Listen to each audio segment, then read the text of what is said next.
Savage Dragon 98 from April of 2002. Home is the title of the story, as you can see on this evocative cover. Well-designed, striking image, dragon leaving the savage world through this magical portal to his home world in the Image universe that we knew for the first 75 issues. So let's see how this shakes out. First, our credits: Eric Larson story and art, Chris Eliopoulos letters, Ruben Root and Abel Motown on colors, and Josh Eckhorn is like a worn-out recording of a favorite song, which is a lyric to Rupert Holmes' Escape, or the Pina Colada song, which is a fine reference, but I'm a little more partial to the other hit single by Rupert Holmes, Him. Links in the description below. So last we left off, with the aid of She-Dragon and the Eternal Youths, a portal is opened, and Dragon leaps through to the world he left behind, home. So this page turn is something else. Regular readers will recognize page 3 here and get a bizarre sense of deja vu, making it difficult to focus on page 2, but we must. Dragon exits the portal and is surprised that it's snowing in April. He grabs a paper from the newsstand and realizes it's December of 1999, a date he remembers well, and this sends him running off like he's about to crap his pants. And then this entire page is lifted directly from issue 70, when Nurse Ann Stevens was brutally gunned down by an imposter posing as Dragon. Just a tragic event that now Dragon has the chance to stop. So the imposter handcuffs her to the bed, pulls out the gun, and then the imposter Dragon takes a direct hit to his third eye there and out the back of his head. Ann Stevens is just shocked and confused, but she's alive. And Dragon very chivalrously breaks up the restraints, tosses her a sweater. Then he reveals the corpse to be Dr. Nirvana, wearing that vest that alters their appearance. And then they decide to call the police. One thing I wanted to call out actually was the coloring on this page here. Ruben Root and Motown did a good job kind of seamlessly matching the tones from the previous reused pages, kind of like a cool blue shade that ties all the pages together in this story that Dragon has entered the past.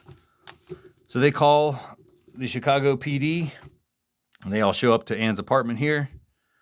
And they ask the Dragon for the gun that he shot Nirvana with, and he says that there was no gun. He chewed up a dime on his way to the apartment and then spit it through his head. Everyone finds this completely unbelievable, but we've seen him do this before. When he was in hell back in issue 31, he bit off Demon Overlord's finger and then spit it right through his brains there.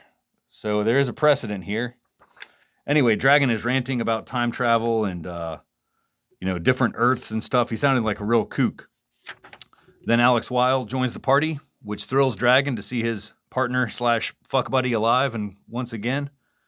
So back at the old police station, Dragon fills everybody in on how he got there and how he sees this as an opportunity to correct the mistakes of the past. And we got some confusing exposition here, but he seeks to avert the unforgettable catastrophe of issue 71. And I'm not talking about the blowjob that he got from Sarah. No, this is the issue where Special Operations Strike Force have a raid on Darkland in Florida, where She-Dragon and the Eternal Youth were held captive. Dark Lord shows up, and these demon dogs, they start wrecking everything, and Super Tough and Star both die that day. So it was a real mess. Everything went to hell. So Dragon can prevent this from going down. So he's on the way to Florida. Before he leaves, he has a heart-to-heart with Alex and Ann. He's been hooking up with both these ladies in the contemporary history of the book here. And he has to let them both down easy, saying that his wife Jennifer is actually alive. And so he plans on rescuing her too. And then with that, Ann Stevens says that she wants to help Dragon in his quest. So they immediately hightail it to the Sunshine State, courtesy of the Mighty Man Red Eye Flight, which is a big mistake. The other Dr. Nirvana tracked them down, following the energy trail of Mighty Man. And he's brought these absorbanoids with him to drain the heroes of their power. This completely out of left field. Nobody expected it, but this is what happens when you start fucking around with time travel and changing past events. Dragon, of all people, should know this, but great page nonetheless. So yeah, man, these guys ruin everything. They overwhelm the heroes, completely draining Mighty Man. Dragon tries his best to help recover his partner, but then those damn devil dogs show up and they're all pissed off. And now it's just sheer chaos. They're taking fire from everyone. This is a pure Leroy Jenkins moment. The Pals for Life taking casualties as a huge explosion occurs. The absorbanoided too much energy and they exploded. And this kills everyone except for the dragon, who was halved by the blast, destroying everything below the belt. Dr. Nirvana has some final words there. He's thrilled about having finally killed Mighty Man, which he thinks he has, but then Dragon crawls over and taps the wrist together of the skeleton, and everything goes white and then black. Now he wakes up in the hospital, staring at this other version of himself, and he's surprised because he thought he had died, but now he's face to face with the past version of himself. I'm not going to confuse myself and everyone else by recapping everything that Dragon says to Dragon, but the most pressing matter is that it's December 30th, and the portal to Savage World is about to close forever. So the guy in the hospital gown, he needs to go right now.